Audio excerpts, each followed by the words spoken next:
Alright mga master, so welcome back ulit sa ating YouTube channel. For today, ang kinukayan foreman, so tinapos-tapos na rito kanina kasintahan yung para sa papatungan ng ating trusses. Ayan. So tinapos-tapos na. Bali rito isa 4 na patong. So dito ay 4 na patong tsaka kalahati. Bali yung klebe nito, so 17.6 yung klebe ng ating bubong dito. Ayan. So okay na mga master. So dito naman mga master, so bali kinakasa ko na rito yung ating mga convenience outlet. Ayan, so yung mga convenience outlet natin. Bali yung regarding para sa taas nito, so sabi ng ating kliyente is itataas po natin siya ng 80 cm. So 80 cm yung ataas po ng ating convenience outlet. So medyo mataas. Ayan. So ito kasi yung gusto nila. So kaya sinunod na lang ho natin. So 80 cm po yung taas ng ating outlet dito. So kinuha ko siya ng sukat.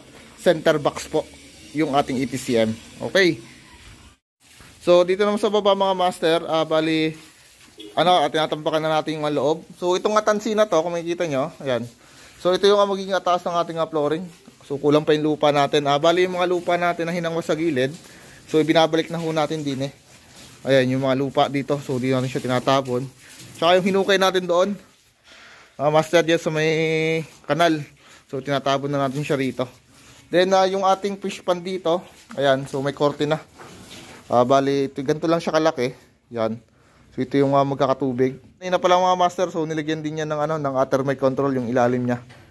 Ayan, so nilagyan siya ng graba, PVC, graba, lupa, tapos pinatong na natin dito yung ating para sa fish pond natin.